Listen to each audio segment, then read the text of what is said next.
So the very first part of this section we will see is about temperature scales, thermometry, and also thermal expansion. So before we start all that, let's understand some general definitions. Okay. So let's understand about heat and temperature.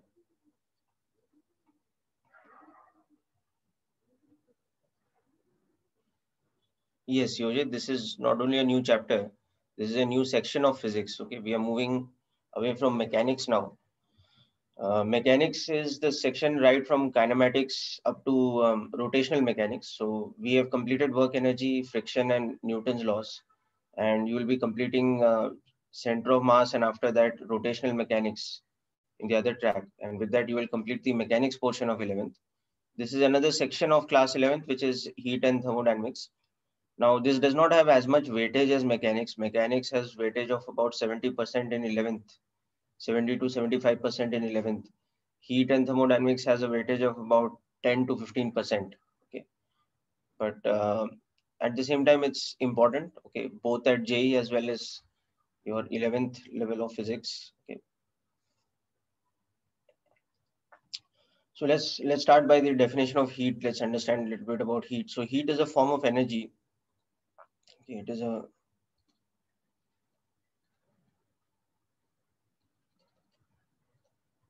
okay, which is associated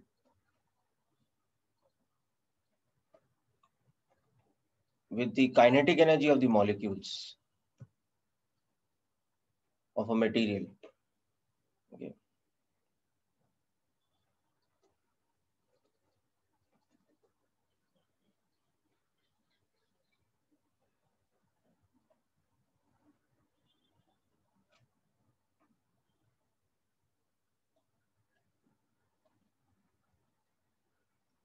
So the idea is that, matter is always in a state of motion.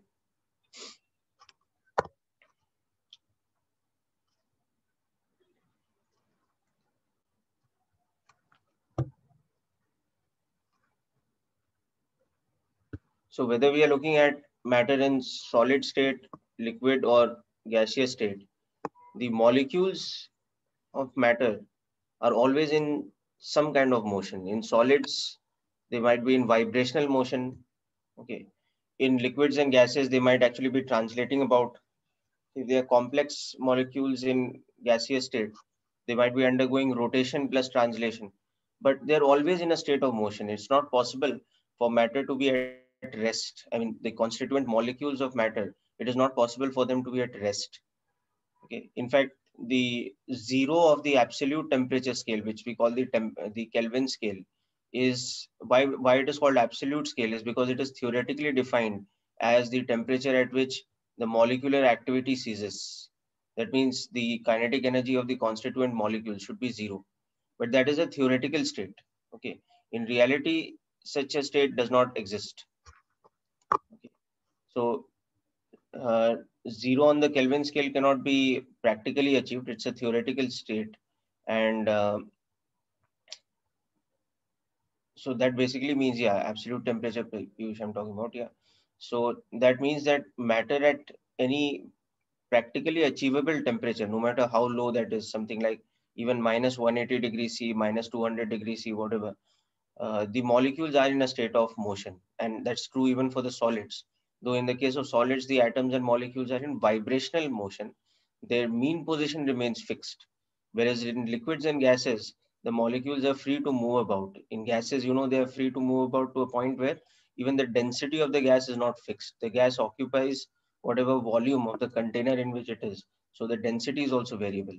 In liquids, the density is not variable, but still within the body of the liquid, the molecules are moving about in translational motion, in rotational motion. So whereas in solids, they have a fixed mean position. They can only vibrate with respect to the mean position. So that kinetic energy, yeah, that is a theoretical thing, Piyush. Okay, the Piyush is pointing out here that there is theoretically, yes, a place called the okay, a type of region in space called nebula, where it is predicted that the temperature can go up to like 0 Kelvin. Okay. Okay. So yeah, I mean, it is theoretically proved. Okay. No, it's not practically. I mean, see, it's not the there are only theoretical considerations in this kind of a proof. Okay.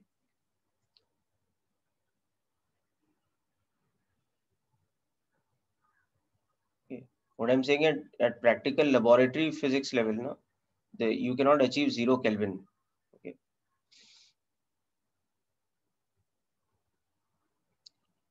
You're understanding the point, Piyush? There are some theoretical considerations based on the observations which are made in astrophysics, by which there is that prediction that in that nebula there can be a there can be extremely low temperature like that. Okay, but then there's not much is known about the states of matter over there also, right? So it's an extraordinary situation. Okay, but the three phases of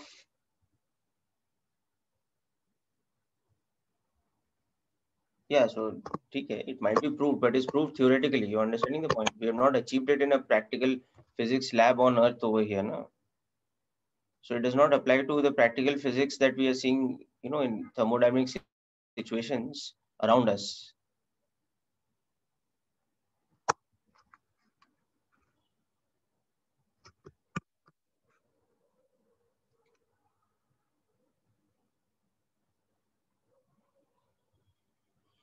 Okay, so coming back to this, yeah, so we're not worried about nebulas and interstellar space over here. We are talking about ordinary practical laboratory level physics. You know, in context of you know non-astrophysics over here. So in that case, so we'll come back to the 0 Kelvin situation. So let's come back to the definition of heat. It is a form of energy which is associated with the kinetic energy of molecules and atoms. So when we are talking about kinetic energy over here, what type of kinetic energy we are talking about? We are talking about we are talking about vibrational kinetic energy in the case of solids.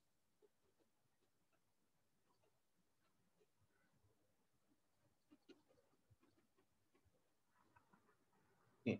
We are talking about translational, rotational,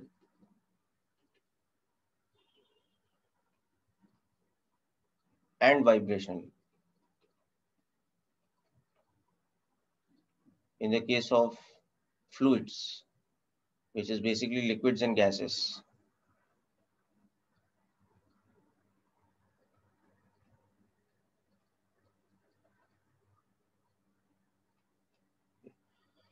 So that is a form of energy, heat, which we measure through temperature.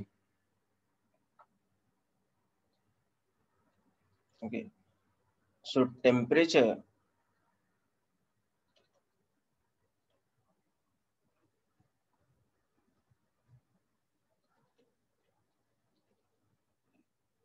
it is a parameter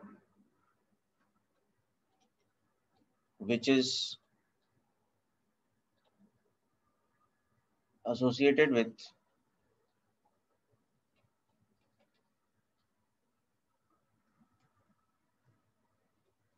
the average kinetic energy of a molecule.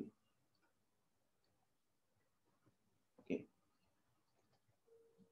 within a material. Okay.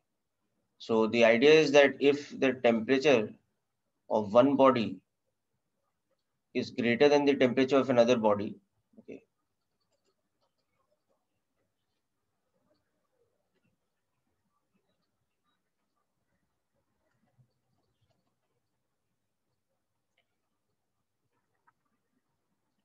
so if this is the situation that T1 is greater than T2, then on thermal contact, heat as a form of energy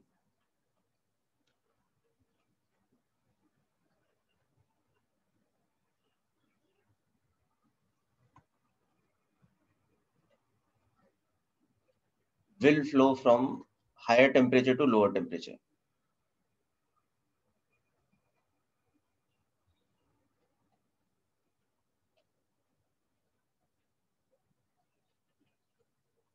That is, in this case, body 1, because T1 is greater than T2.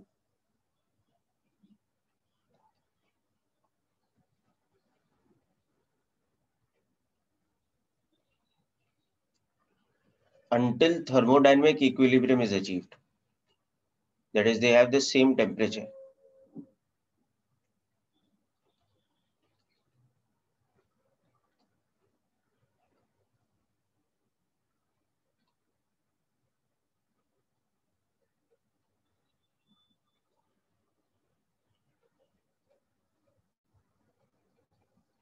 Okay.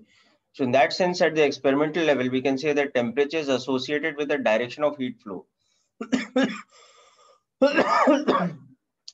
Heat as a form of energy will always flow within matter from a region or from a body of higher temperature to a region or a body of lower temperature. Yeah, Shikhar, the temperature, whether it is going to be the arithmetic mean T1 plus T2 by 2 or something different, that depends on other factors. Okay, it depends on the individual mass of the two bodies. It depends on the material with which they are made. Okay, a property called the specific heat capacity. But yes, it will be something in between T1 and T2. Okay. So for example, if you have a large container of water, which is at, let's say, 80 degrees C, and you put a small metallic block of, much lesser mass compared to the amount of water in it, and that metallic block is, let's say, at 50 degrees C, and you dip it into the water, then the final temperature, when they achieve equilibrium, need not be the, this thing,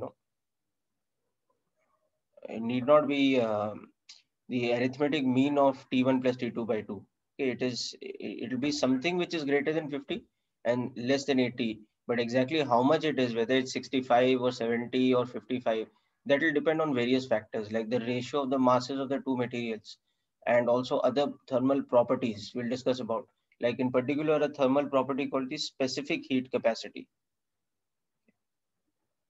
So Harsh, to answer your question, it is not that why it is measured, it is that the uh, temperature, as per the definition of absolute temperature, is defined in terms of the average kinetic energy of the molecules.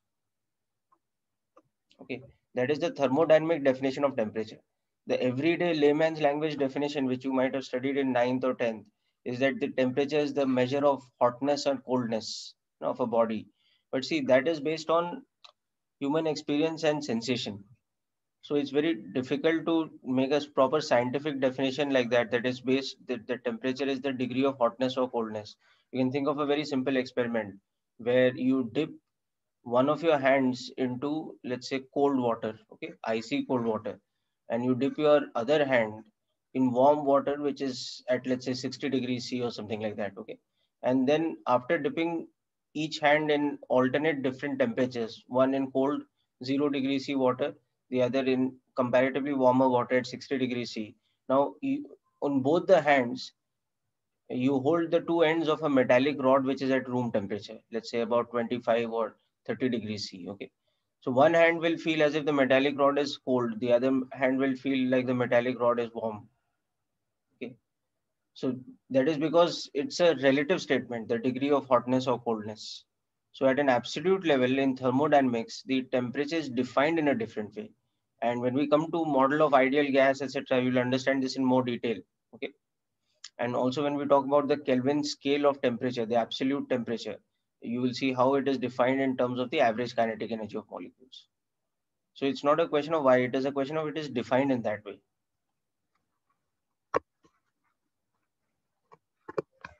Hope this clarifies your doubt.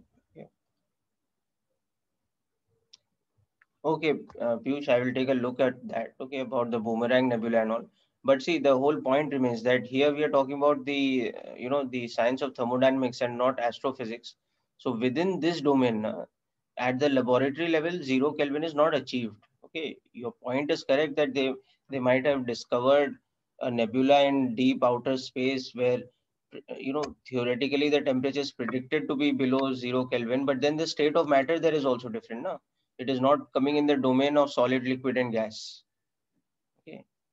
And there is relativistic effect, there is relativistic thermodynamics. So it's outside the scope of our thermodynamics in this situation.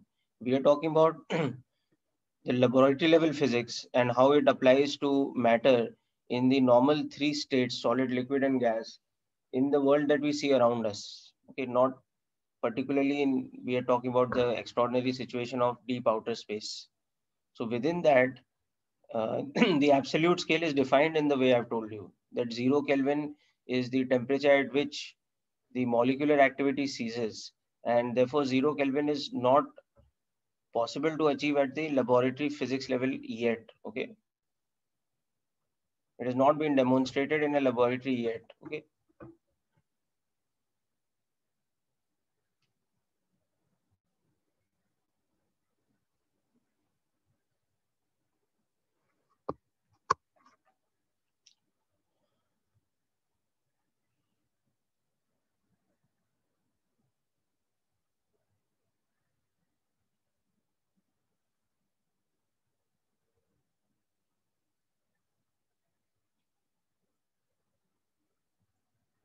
Okay, now let's proceed ahead and let's understand about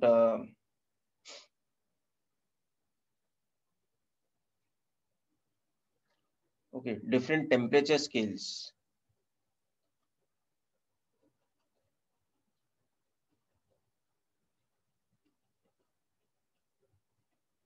That is the different units or system of units by which we measure temperature. So first of all, you have the Celsius scale.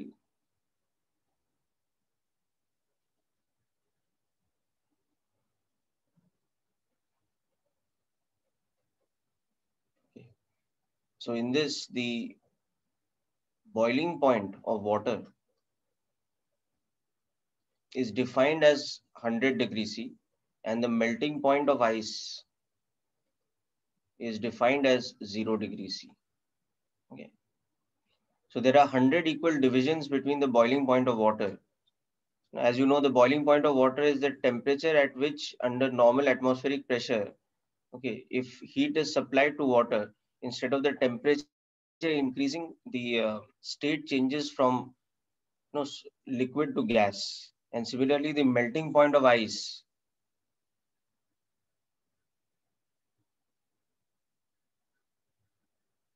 okay.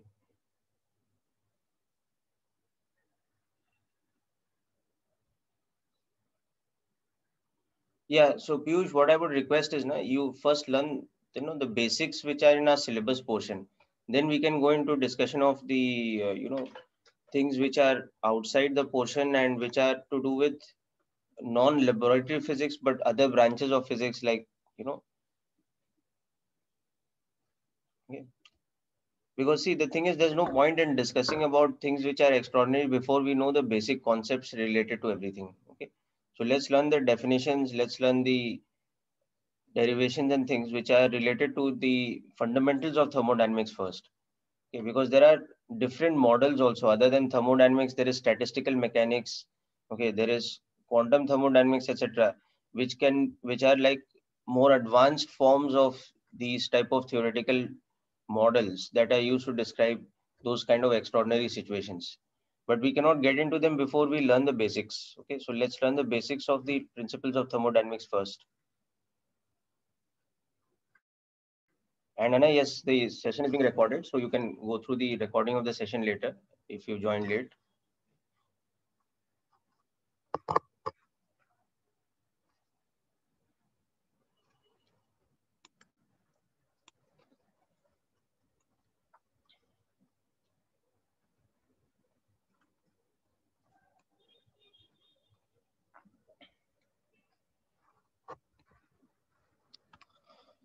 Okay, now the second temperature scale is the Fahrenheit scale.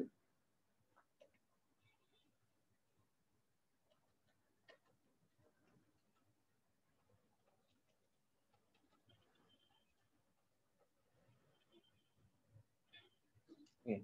So in this, the boiling point of water is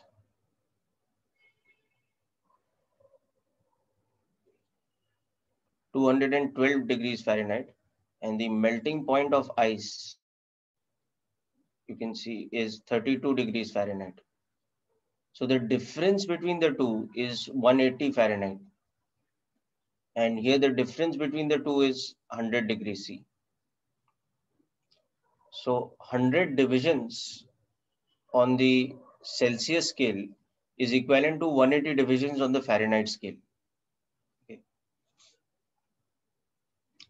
And the third one that is of interest for us is the absolute, okay, or the Kelvin scale.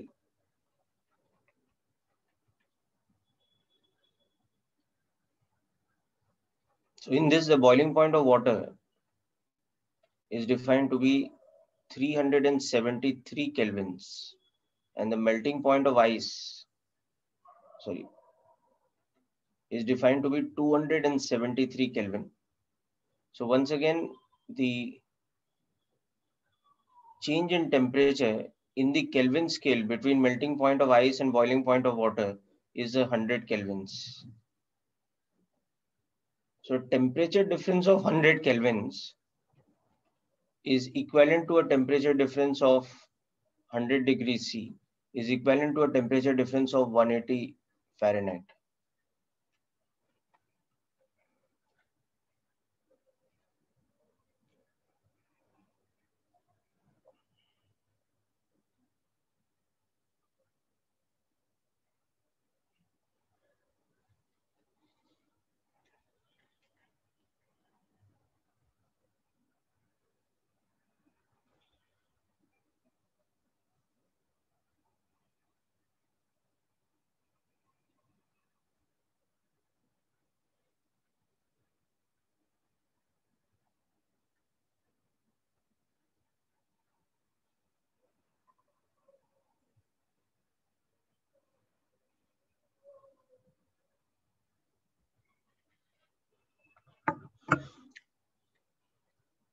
Okay, so next next thing we learn is simple way to convert from one scale to another. So conversion, okay, x in degree C becomes 32 plus x into 180 by 100 in degrees Fahrenheit. So for example, 54 degrees C, okay. So this is 0 degrees C plus 54 degrees C. So 0 degrees C is equivalent to 32 Kelvin, and a change in temperature of 54 degrees C is equivalent to 54 into 180 by 100 in kelvins, because delta T of 100 degrees C is equivalent to 180 kelvins. Okay, so delta T of 1 degree C is equivalent to 180 by 100 in, sorry, not Kelvin, in Fahrenheit.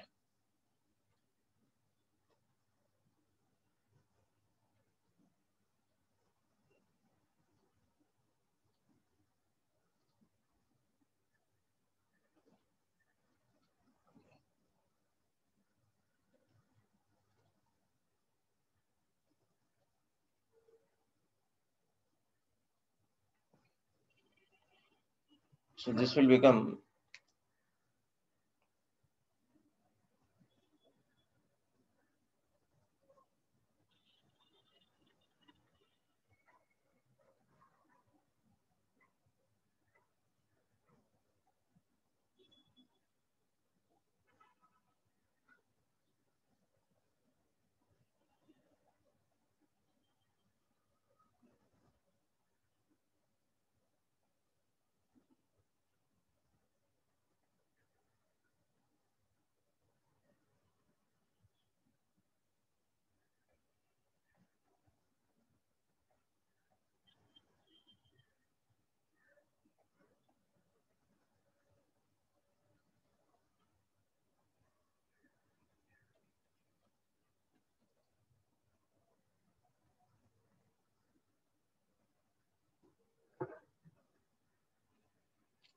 Yeah, so you can just note down this formula for conversion from degree C to Fahrenheit. Okay.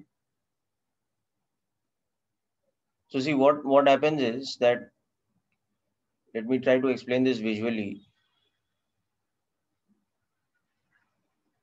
Okay. If you compare the two temperature scales now, the melting point of water, which is the same temperature, but on the two different scales, 0 degree C is the same temperature as 32 degrees Fahrenheit, which is the melting point of ice. And boiling point of water, 100 degrees C, is the same temperature as what we have defined as 212 degrees Fahrenheit, okay, which is the boiling point of water. Okay. So basically here what is happening, you have divided this interval in the Fahrenheit scale into 180 divisions. Okay. So basically 1 degree Fahrenheit is equivalent to the boiling point of water minus the melting point of ice divided by 180 divisions. Okay. And here you have divided this into 100 divisions.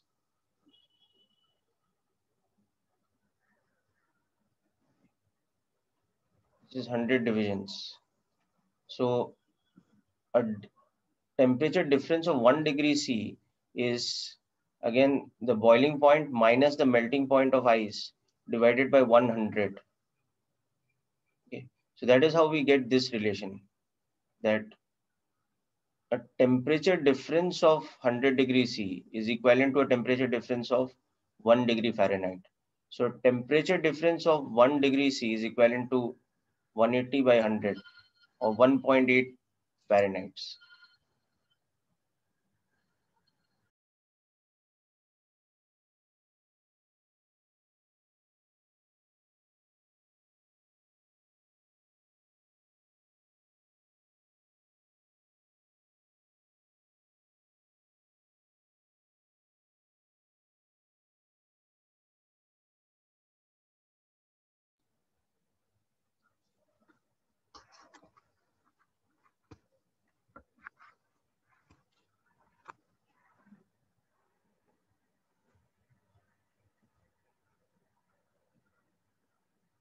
Yeah, this is correct.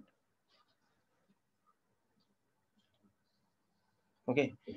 So from this you can see that if we have a temperature which is of 50 whatever 54 degrees C here, it is the same temperature but in some other value in Fahrenheits. So what is happening? This is 54 divisions in degrees C. So how many divisions this will become in Fahrenheit? It will become 54 into 0. Into 1.8. No? These many divisions in degree Fahrenheit. Okay. So this temperature X degree Fahrenheit will become the temperature of this thing melting point of ice 32 degree Fahrenheit plus this many divisions now. So 54 into 1.8. Okay. So that's how we came across this number. Is it clear now? So don't go by, a memorized formula type of method that, it is 32 plus whatever, 1.8x like that. Just understand it logically. Okay. So similarly, now if I say that there is a temperature in Fahrenheit and we want to convert it to degree C. Okay.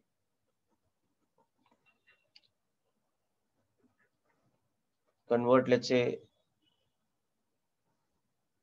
68 degrees Fahrenheit to centigrade scale.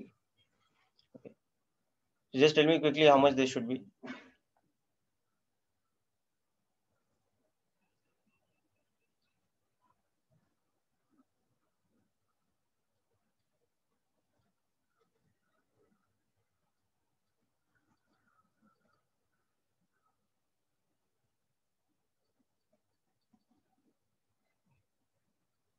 So this temperature is 36 degrees Fahrenheit above the melting point of ice. Okay, so that 36 degrees is equivalent to 36 into 100 by 18. I mean 100 by 180 degrees C above melting point of ice. So it is 20 degrees C above of ice. Okay, so that temperature, which is okay, this is melting point.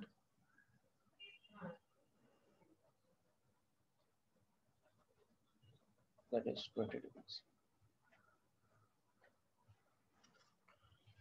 Yeah, very good, Prasi. That's correct. Okay.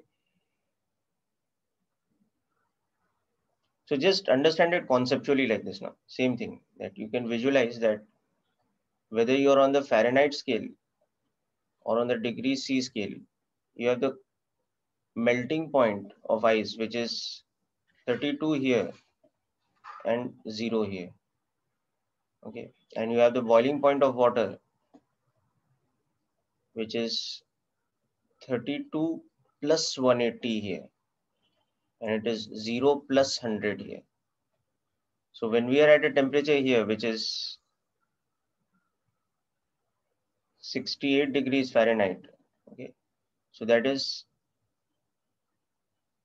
36 degrees Fahrenheit above the lower reference point. You know?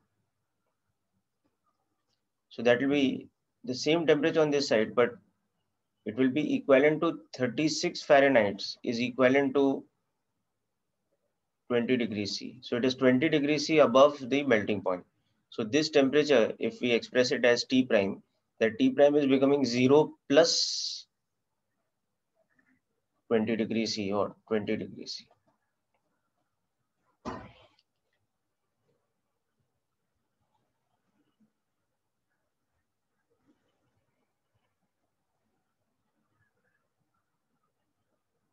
Okay, so I hope the conversion is clear. If you want, you can make a formula out of it. There's no problem.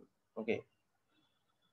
X degree Fahrenheit will become X minus 32 into 100 by 180 in degrees C. Okay. So you can just substitute this over here. So 68 minus 32 into 100 by 180. But you need not go with such a rigid formula based approach. You can just understand the concept over here mathematically. It's not very difficult. It's basically some type of application of unitary method only. There's no big deal in this. Okay.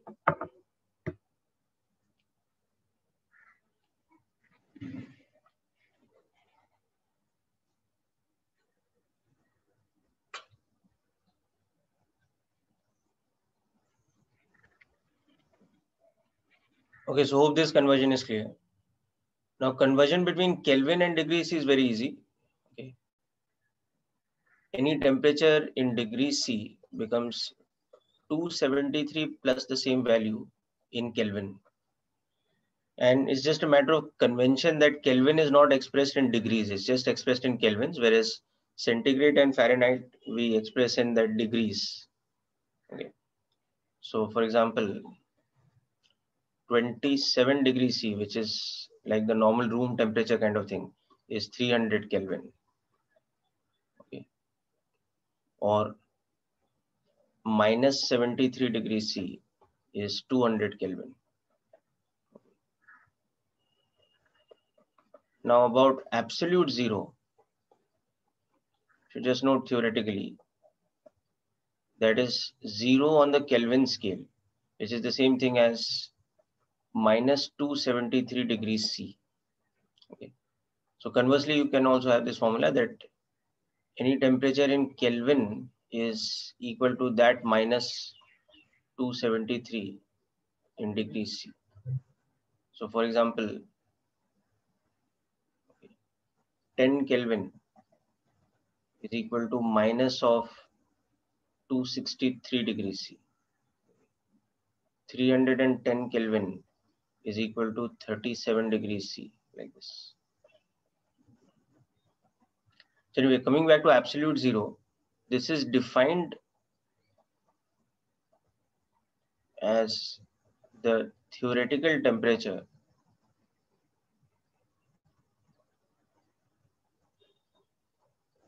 at which the molecular kinetic energy tends to zero for matter in solid or liquid or gaseous state.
Okay, so that's about the temperature scales.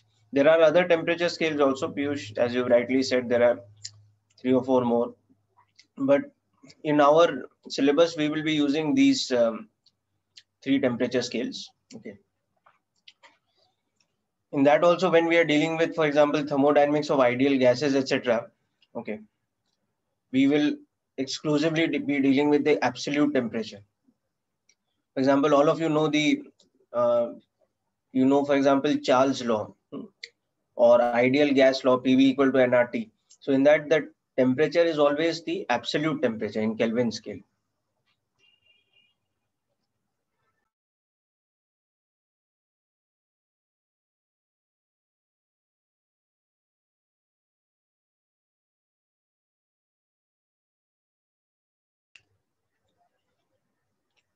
Okay, so hope you finished writing this down, people. Yeah. It's very simple stuff. You don't even actually need to write down. Yeah. Now let's come to the first important calculation-based part for us, okay, which is about the thermal expansion of matter.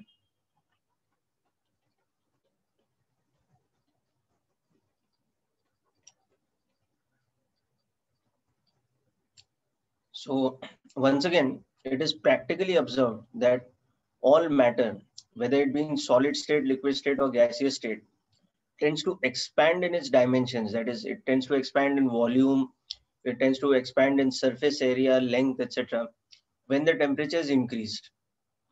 And vice versa, it tends to contract in its physical dimensions or its geometrical size when the temperature is reduced. So that phenomena, as you know, is called thermal expansion. Okay, the physical expansion in the dimensions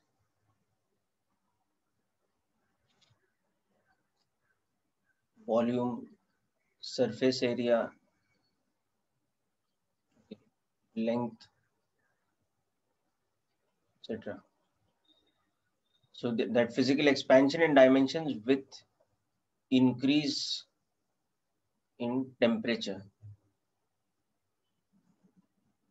Okay, or the reverse of that, the contraction in dimensions with a drop or a decrease in temperature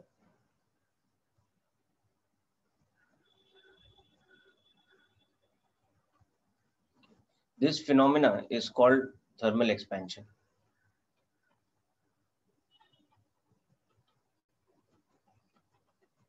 of matter.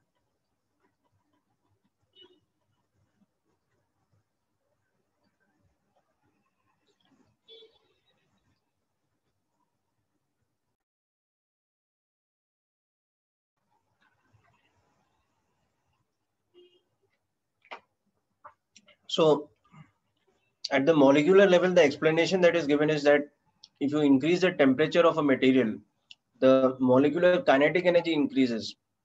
So the intermolecular space increases. In the case of solids, the intermolecular bond length will increase. In the case of liquids, also the intermolecular bond length will increase. In the case of gases, there is no intermolecular bond. The gas molecules are just about, they're roaming about within the volume of the container, with the only type of interaction happening between them being collisions. So when you increase the temperature, the gas will have a tendency to expand if it has, flexible walls. If the container has flexible walls. So that phenomena is called thermal expansion. Okay. Now there are certain experimentally observed laws that we define for the mathematical analysis of thermal expansion. Okay. So next, the set of laws that we'll discuss, the formula, etc., they are all experimentally derived. They are not derived from some theoretical principle. So we will look at the first type of expansion, which is linear expansion.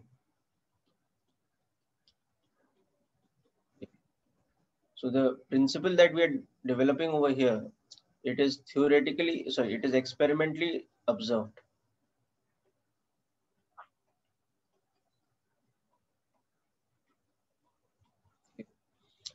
So what is experimentally observed is that if we take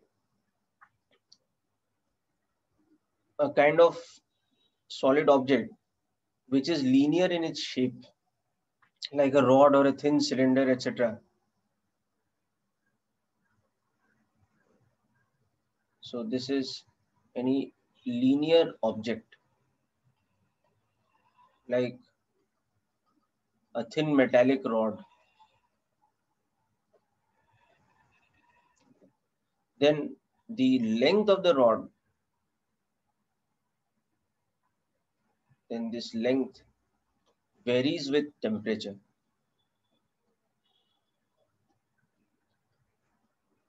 Okay. So if we do an experimental analysis of the length at various different temperatures, and we try to plot the graph of the data points that we get of the length at different temperatures. Okay, so suppose we do an experiment and we are getting, okay, that the length is some L1 at temperature T1, then it's becoming some L2 at temperature T2.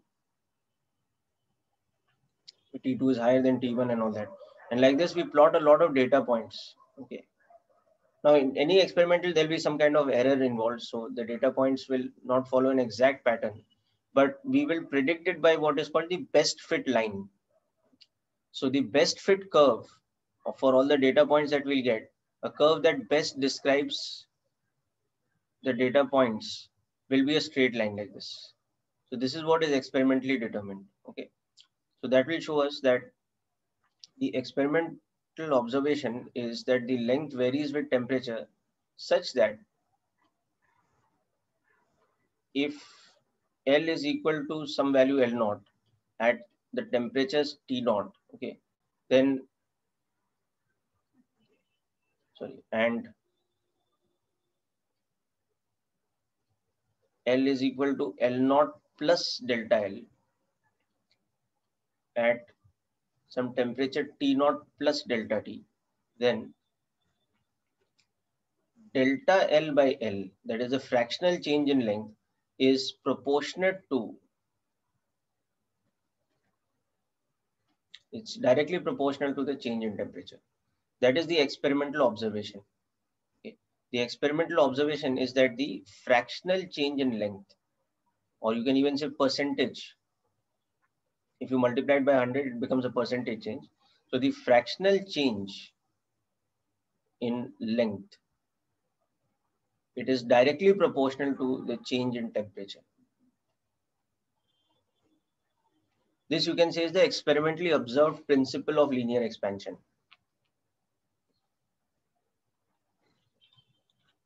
So that constant of proportionality, we'll discuss about that next. That becomes a material property of that particular body, that particular linear object. So by material property, we mean it depends on what material it is made on. It does not depend on the physical dimensions and the external temperature and these factors. Just like coefficient of friction we had seen in Newton's laws of motion, it does not depend on the size of the block or the mass of the block. It just depends on what material the block is made of and what material the surface it's slipping on is made of. So it's a material property. So like that, we will see that there is something called coefficient of thermal expansion, which is the constant of proportionality, and that becomes the material property.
Okay, so now in this relationship, now in this proportionality, the constant of proportionality, that is the material property, and it's given by a symbol alpha. Okay, so this symbol is not proportionality. Here this symbol is proportionality. Here this symbol is the Greek symbol alpha. So here alpha is material property, okay, called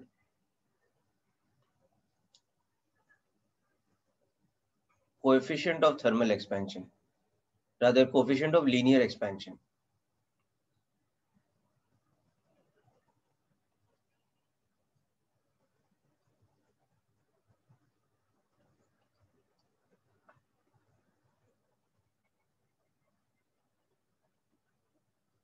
Okay, it is measured in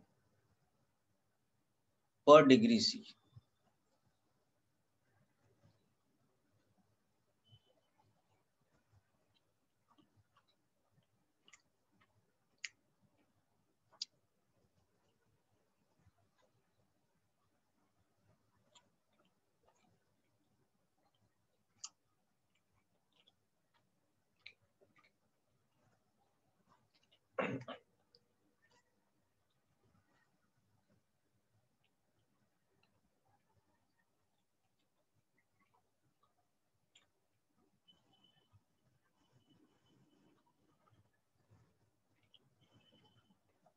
Just make a correction here. The graph is for the fractional change in length. Okay, so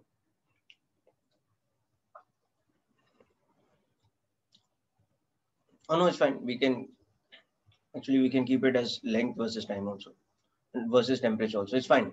We can leave the graph this way. I'll explain. Yeah, Shikhar, see what is happening now. What we experimentally observe that fractional change in length is proportional to the change in temperature. So when we fit the data of the experiment with the values, there will be a constant of proportionality. Na? So that constant of proportionality is given a special name, which is called coefficient of linear expansion. Okay, and it is observed that it's a material property.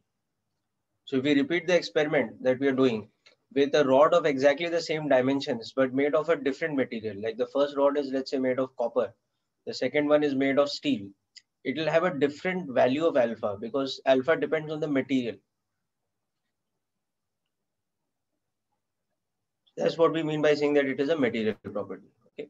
So with some examples, we'll understand more. Okay. Now I'm sure you have understood the unit, why it is per degree C, because fractional change is a unitless quantity. You know? Delta L by L is meters by meters, so it's unitless. So alpha into delta T should be unitless. So if delta T is in Kelvin or degree C, whatever, alpha should have the unit of per degree C or per Kelvin or whatever. So experimentally, when it is determined, the coefficient of linear expansion alpha for metals has an order of magnitude of 10 raised by -6 per degree C. So let's. The second thing is that when we look at this formula, delta L by L is equal to alpha into the change in temperature. So if L is equal to L naught at temperature T naught and L is equal to some unknown value at temperature T naught plus delta T, we have the relation that L minus L naught upon L naught, that is a fractional change in length. That is this. Okay. So you can also convert this into this formula.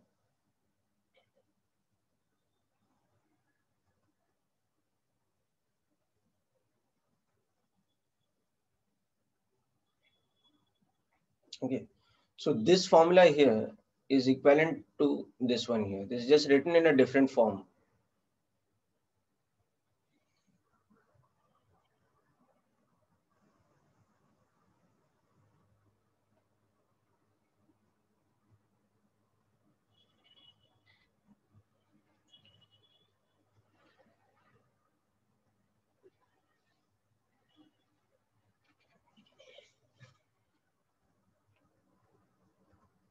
Okay. Or we can also write it like this, that the length at some temperature T2 is the length at some temperature T1 into 1 plus alpha into T2 minus T1.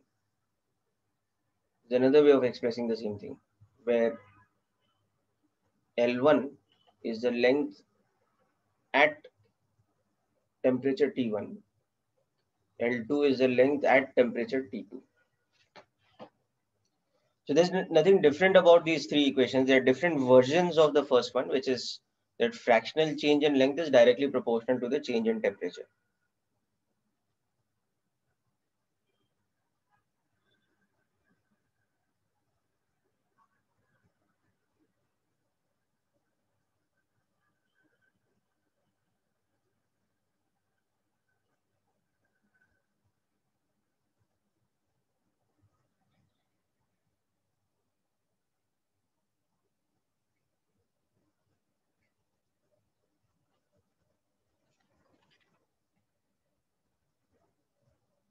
Okay, so let's look at a numerical example.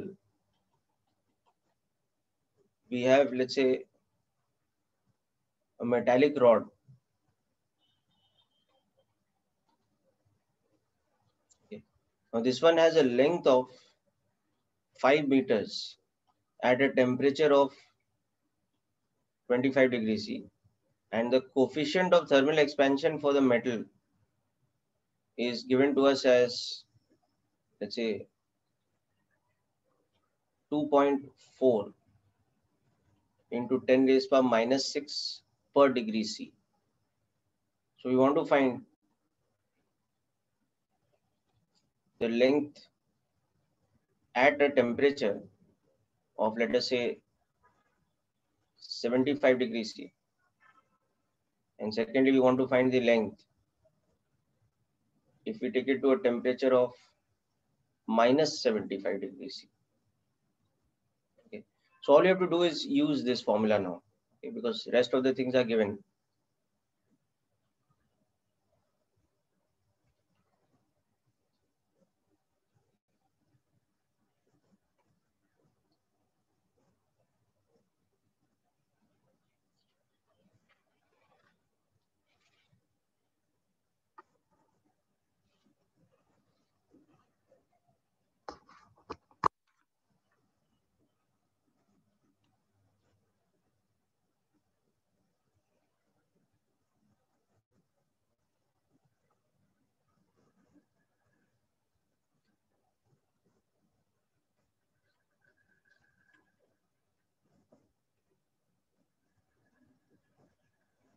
Yeah, so try out that question now, Tanish.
Okay, so let's look at the solution of this problem. Yeah, Samar, that's correct.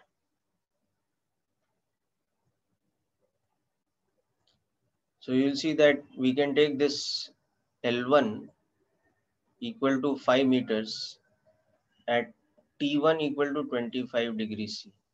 So therefore L2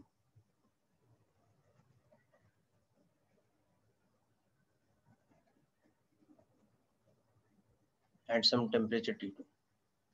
So for the first part, the length at 75 degrees C will become the length at 25 degrees C plus alpha into 75 minus 25.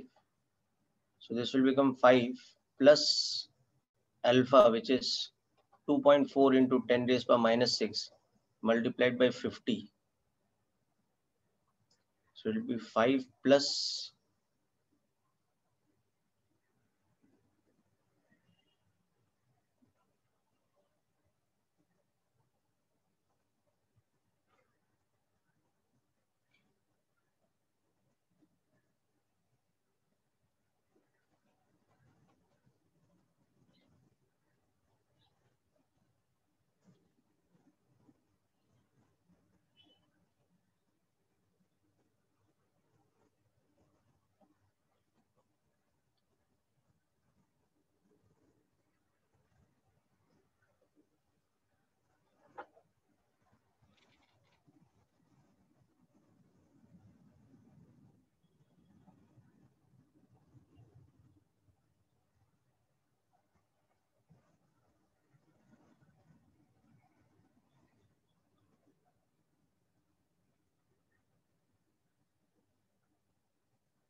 okay.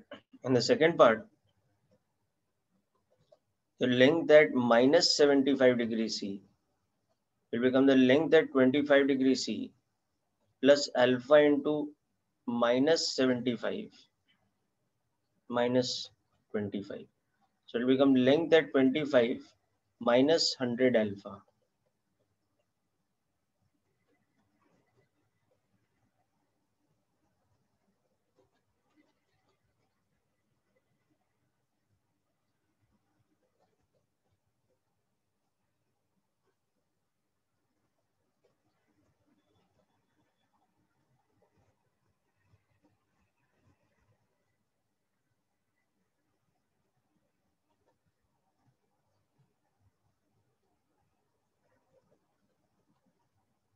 Okay, so this is the simple way of doing these calculations.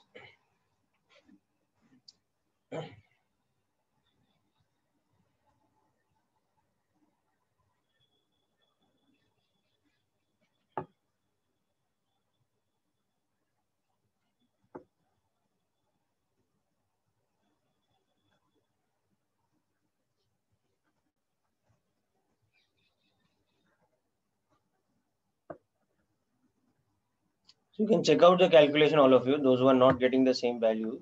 Okay. Make sure you understand how the calculation is done exactly.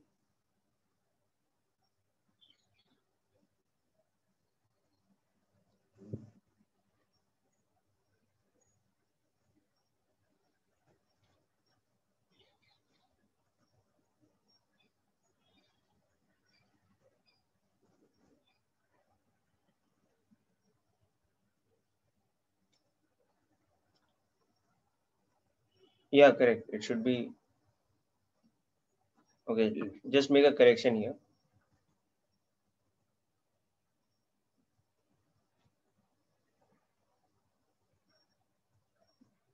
You can see that this is in bracket. Okay, so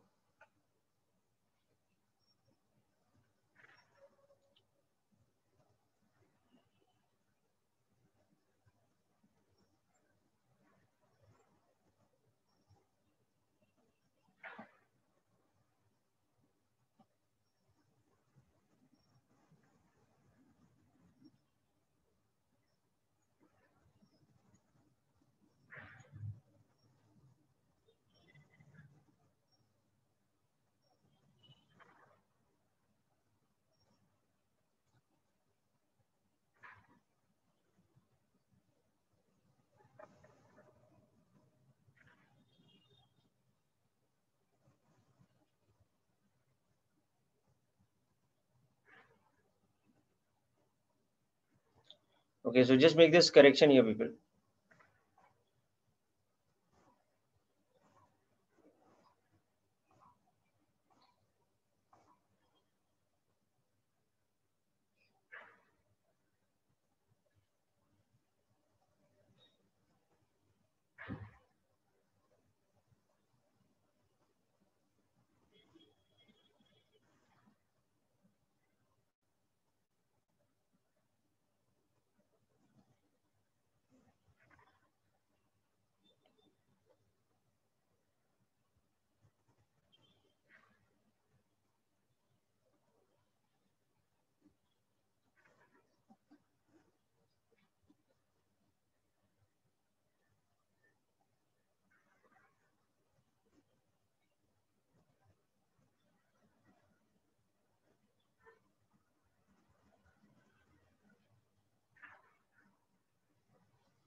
Yeah, Rakshit, your answer is correct.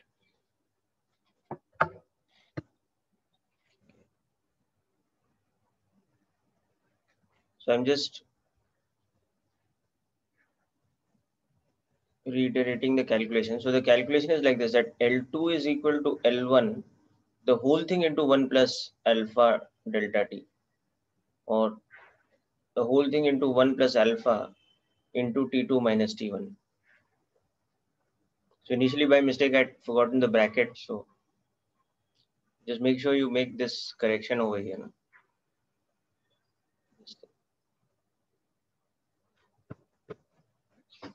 Comes out to be this.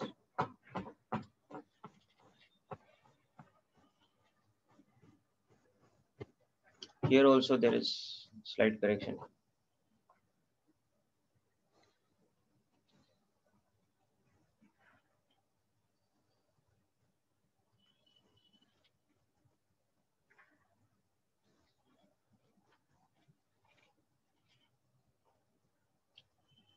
Okay, so hope you're done with the calculation.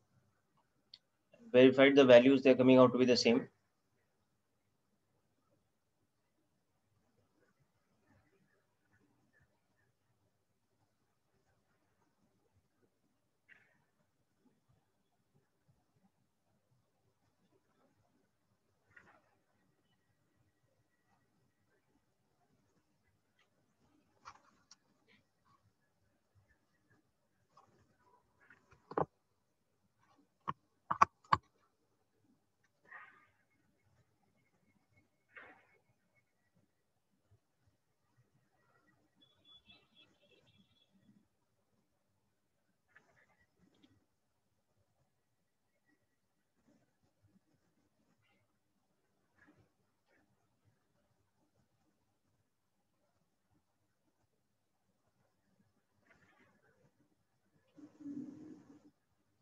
Okay, now let's move on to another example based on this.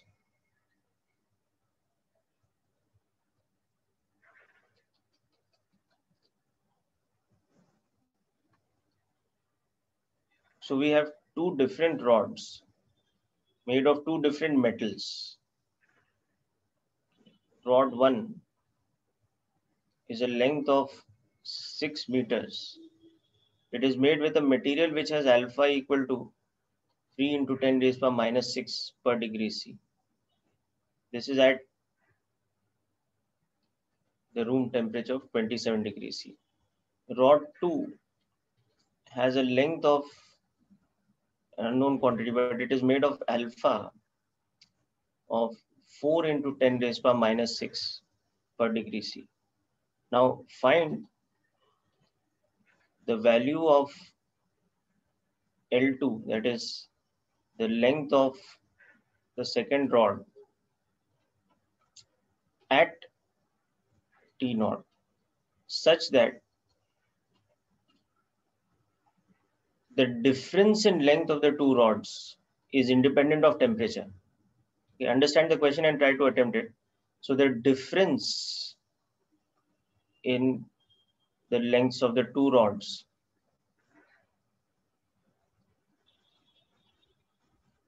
is temperature independent.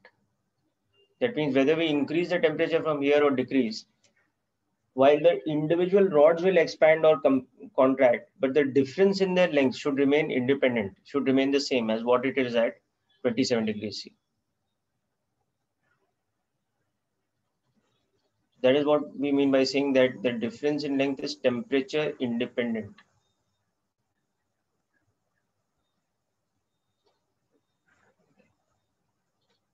Should not vary with temperature.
So this is a very clever way of defining a certain length which becomes temperature independent.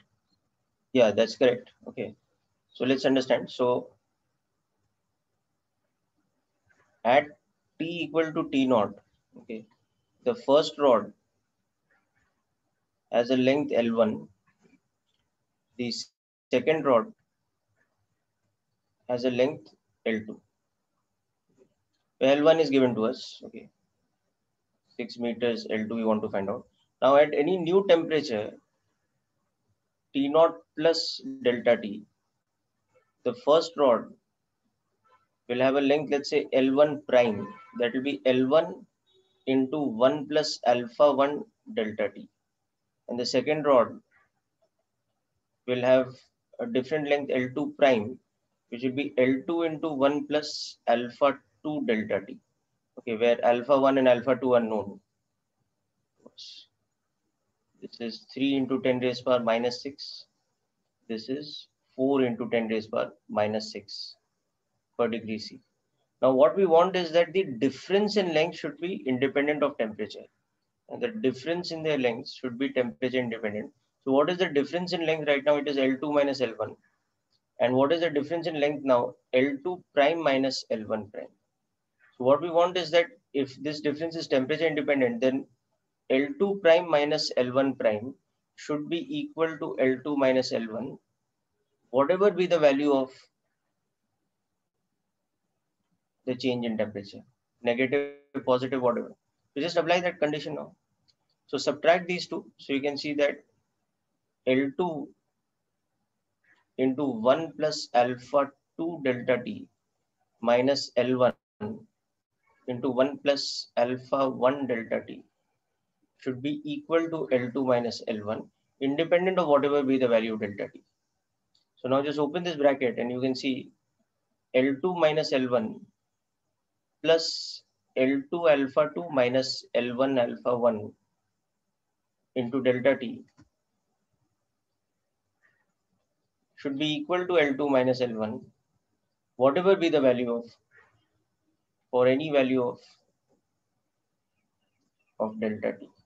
So that is only possible if this term is 0. So this thing is only possible if this term is 0.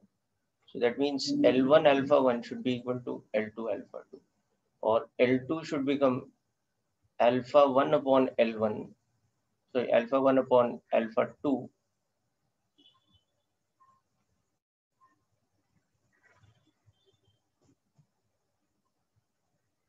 times L1.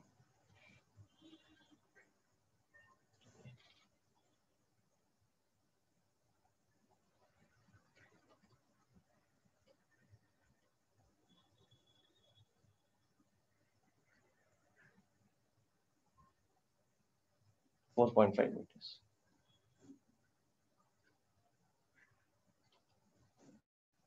So the difference in their lengths would have been 1.5 meters, with the first rod being longer than the second rod by 1.5 meters. Now, whatever be the new temperature from the initial temperature of 27 degrees C, whatever be the new temperature, the difference in length will always be 4.5.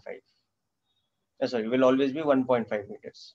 The individual lengths will change, but the difference will always remain the same.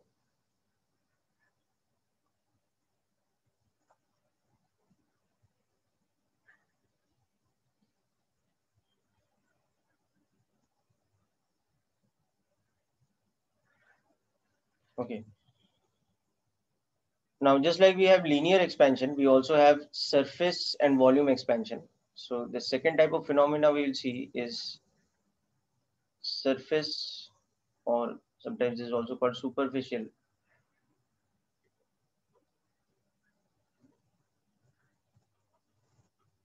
thermal expansion.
Okay, so Krish, hope you finished with this.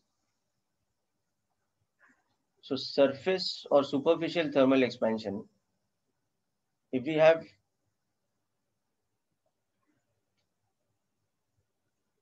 like, let's say any lamina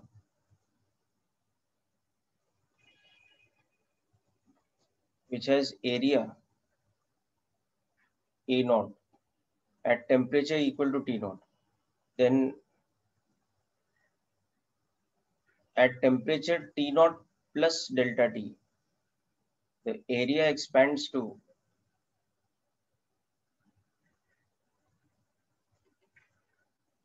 A naught plus delta A. Here again, the concept is that the fractional change in area is directly proportional to the temperature difference. So here the constant of proportionality is a new term called beta.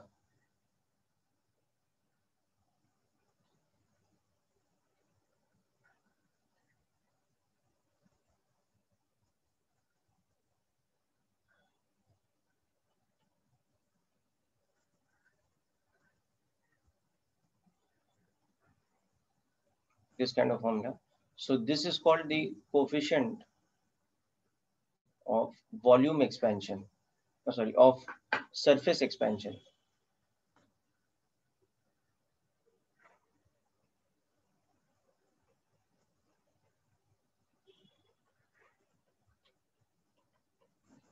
Now, very important, the value of beta for any material is double of the value of alpha.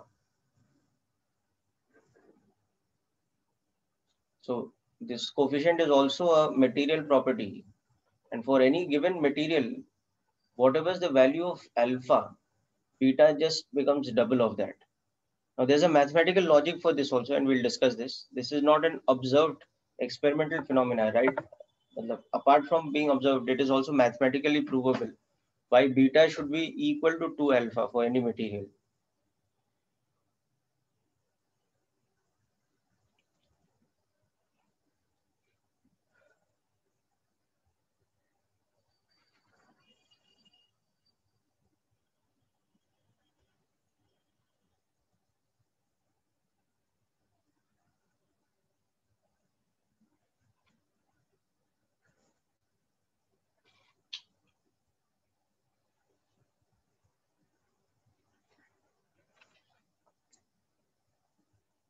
Okay, and likewise we have the concept of volume expansion. So the three-dimensional volume,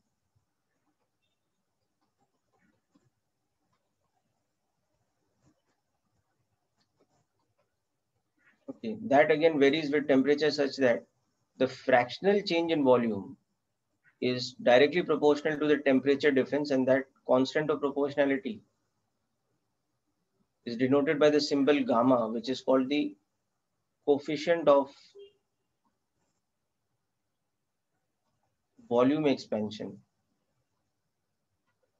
And you would have guessed that that is equal to 3 times alpha, or we can say gamma is 3 by 2 times beta, or we can even say that gamma is alpha plus beta.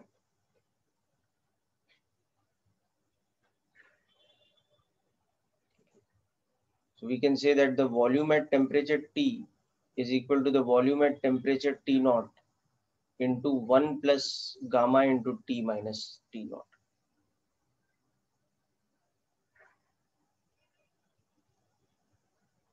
Yeah, we just discussed about coefficient of surface expansion and coefficient of volume expansion, both of which are material properties.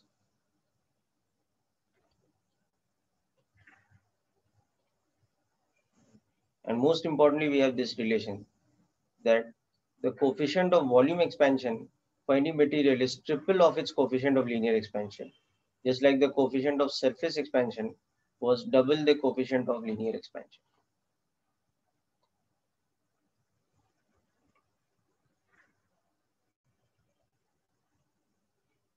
So as I said, these two things can be proved mathematically, that beta is twice of alpha and gamma is 3 times alpha.